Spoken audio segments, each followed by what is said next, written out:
18 de octubre, 5 años, 5 miradas. Bien, y continuamos con nuestro ciclo de entrevistas a puertas de una nueva conmemoración del estallido social. Hoy nos acompaña Pablo Ortúzar, antropólogo social y autor del libro Sueños de Cartón. Pablo, un placer. Gracias por acompañarnos aquí en Noticias 24. Hola, muchas gracias por la invitación. Este ha sido un espacio durante esta semana para ir hablando, Pablo, de distintos enfoques, pero por sobre todo de líneas que explican o que analizan lo que es este fenómeno del estallido social desde sus distintas aristas. Y tomamos también esta conversación contigo basado en tu libro, Sueños de Cartón, que apuntaba al tema educacional, que apuntaba al tema del abultamiento de los títulos universitarios y uno de los descontentos que fue graficado en distintas manifestaciones sobre la situación educacional y cómo permea, digamos, a la sociedad. Cuéntanos un poquito también para comenzar esta conversación, ¿a qué apuntas con este libro? Sí, en el libro yo trato de utilizar el punto de vista de Peter Turchin, que es un sociólogo norteamericano que explica el colapso, ¿cierto?, el colapso político de las sociedades a partir de distintos fenómenos. Y uno de ellos es él le dice sobreproducción de élites, que es la sobreproducción de personas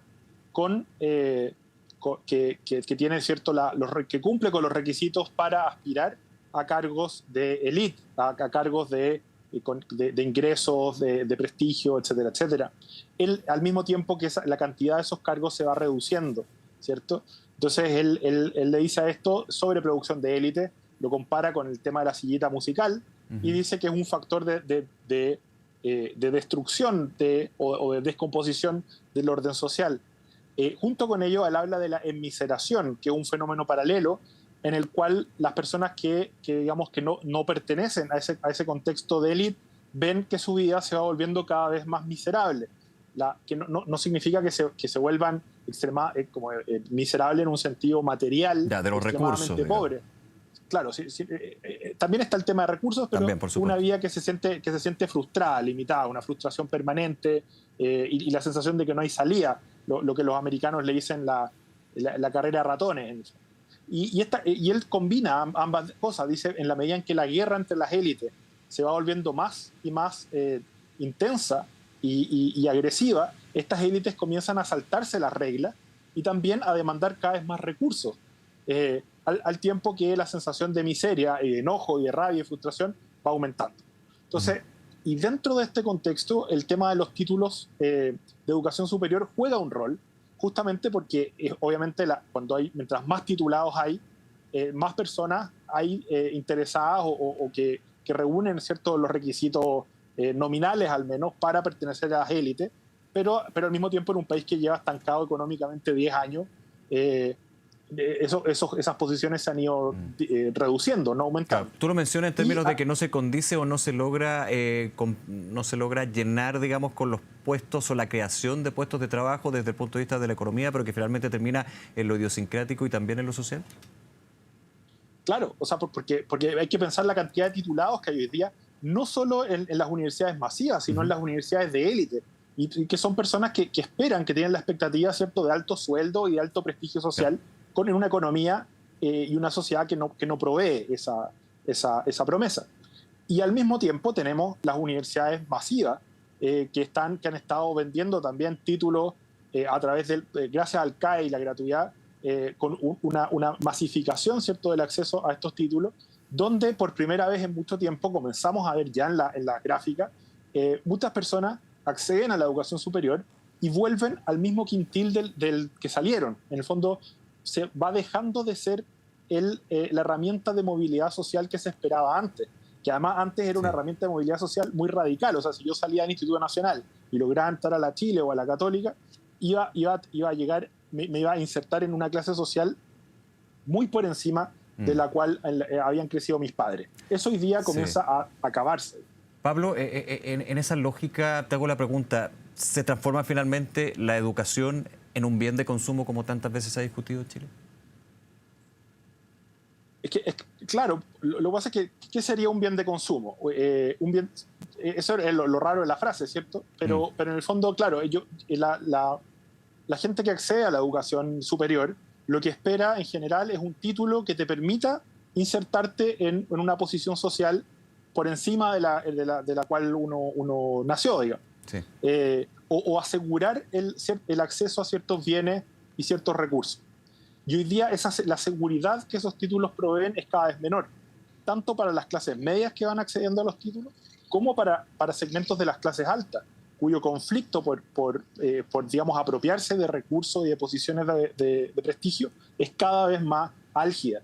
Y eso, a su vez, va drenando recursos que podrían orientarse, que podrían quedar disponibles, digamos, para el resto de las clases sociales, lo que va configurando una situación cada vez más conflictiva y cada vez más degradada, que creo que es lo que se ve. Eso es lo que dice mi librito, que es un ensayo, pero yo creo que en buena medida esa visión se ha ido consolidando a lo largo del tiempo. Sí. También digo que el Frente Amplio básicamente es un gremio estudiantil, que en el fondo, dado que los partidos políticos tradicionales que representan visiones articuladas del bien común que son más abarcantes, se encuentran en una crisis total de representación. En la encuesta, la última sale que básicamente no representan a nadie, no tienen base social. El movimiento estudiantil logra desafiar a estos partidos y hacerse del Estado. Y se hace del Estado prometiéndole a su clientela perdonar las deudas, mejorar las condiciones de crédito y además darle trabajo a muchos de ellos, trabajos bien pagados, ¿cierto?, en el Estado, y si no alcanza el Estado, en la fundación. Esa es otra de las partes del libro. Claro, y siguiendo esa lógica, es indudable que si uno se remonta, no 2019, no ahora, sino 2011, el tema de la educación, y quizás con los últimos elementos que tú también mencionas, o sea, por ejemplo, este proyecto ya ingresado hace una semana, un poco más de una semana, por parte del gobierno del presidente Boric para un nuevo sistema de financiamiento de la educación superior y una reorganización de las deudas estudiantiles a través del CAE. El tema de la educación superior en términos de movilidad social, en términos más allá de la calidad del conocimiento, muchas veces se ha concentrado más bien la discusión en lo financiero de la educación que la calidad del conocimiento que entrega la educación. ¿Estás de acuerdo con eso? Absolutamente, sí. De hecho, la propuesta que se acaba de hacer es una propuesta que, al igual que la gratuidad, atenta totalmente contra la calidad de la educación, porque lo que se está beneficiando es cuánta gente puedo meter al sistema de educación superior.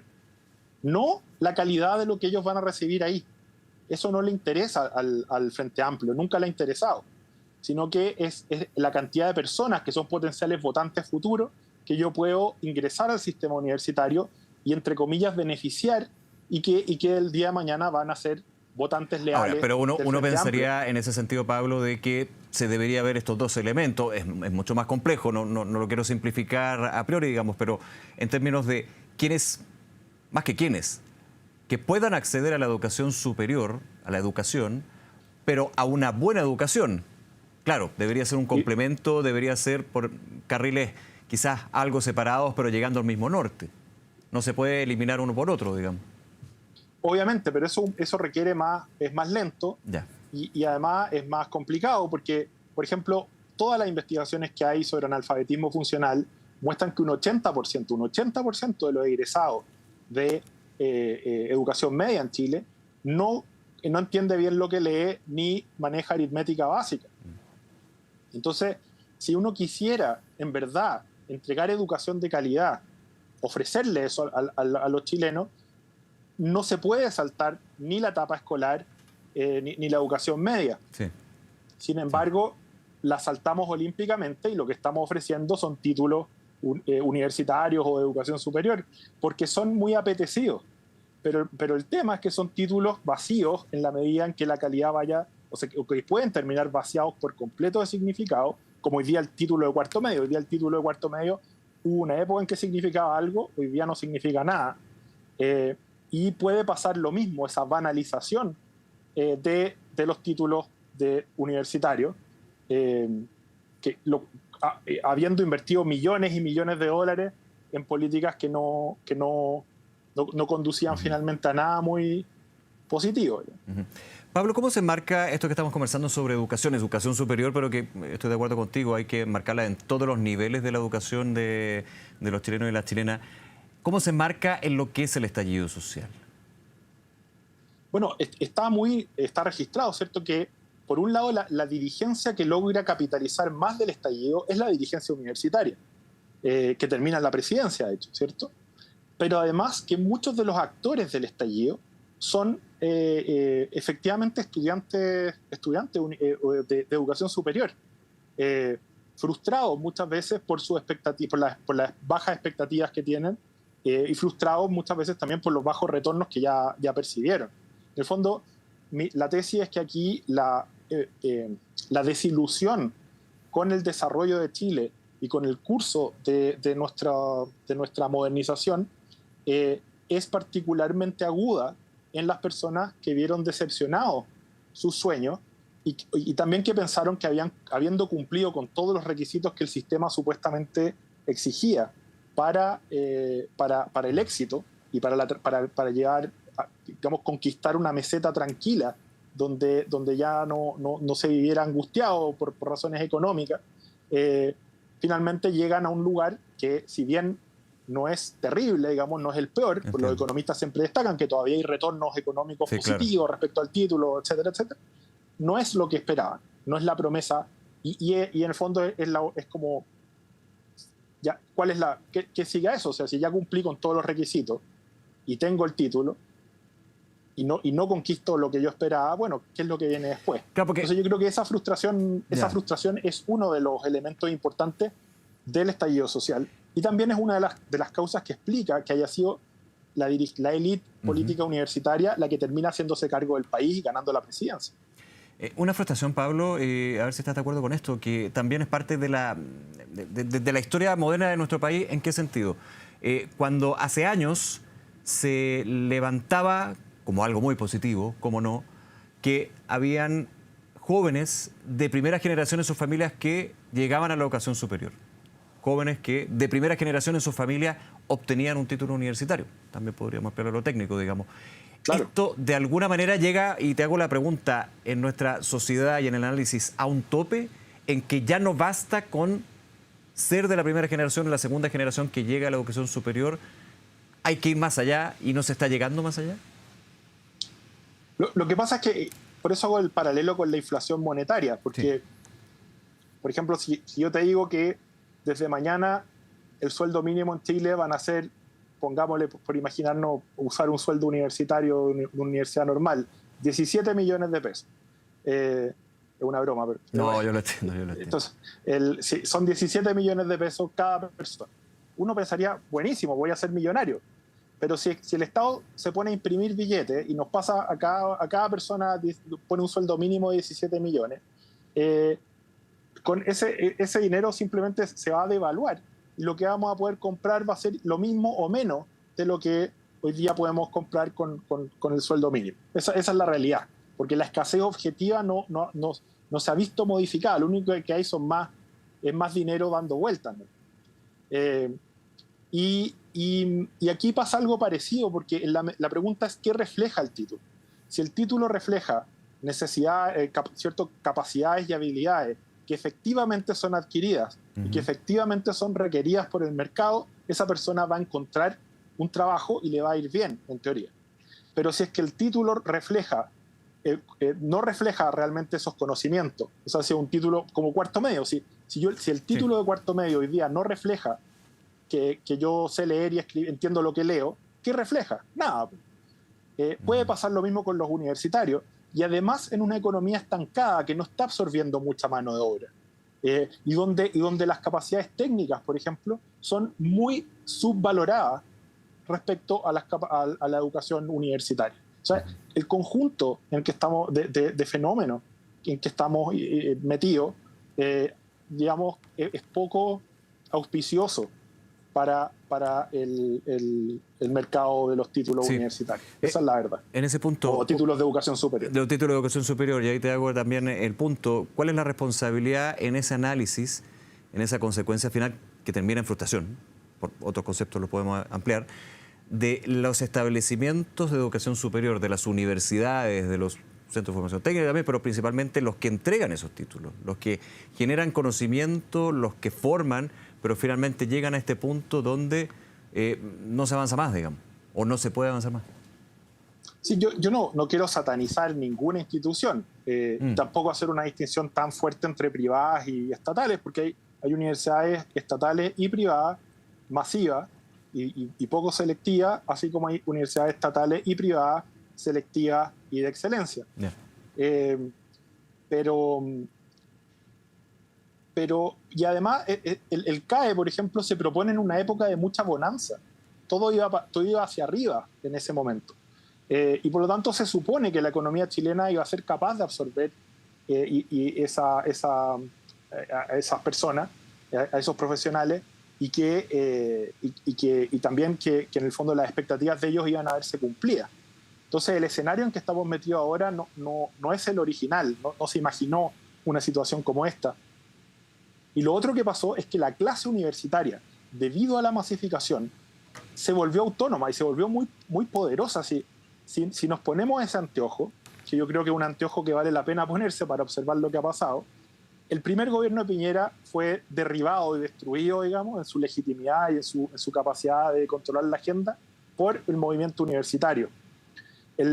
Después viene Bachelet II, y Bachelet II cogobierna con los universitarios, ¿cierto? De hecho, Crispi y Muñoz terminan asesorando al ministro Izaguirre y llevando adelante las reformas del movimiento estudiantil. Y Piñera II, sabemos lo que pasó,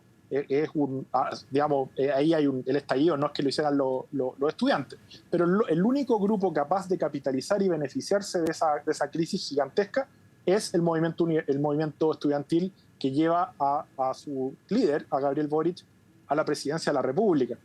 Entonces una vez creado el CAE, se genera una clase social específica, un grupo específico, que es el único con la suficiente articulación e intereses comunes como para conformar no es una mayoría numérica, porcentual, pero un lote lo suficientemente grande como para gobernar y controlar el poder. Una élite, en el fondo, que tiene una base social real, que es ese 25 o 30% del presidente Boric, que es incombustible, que no puede hacer cualquier cosa, y ese 25% no decae, no disminuye, se mantiene fiel.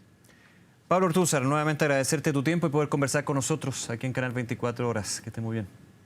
Muchísimas gracias a usted. Chao, gracias.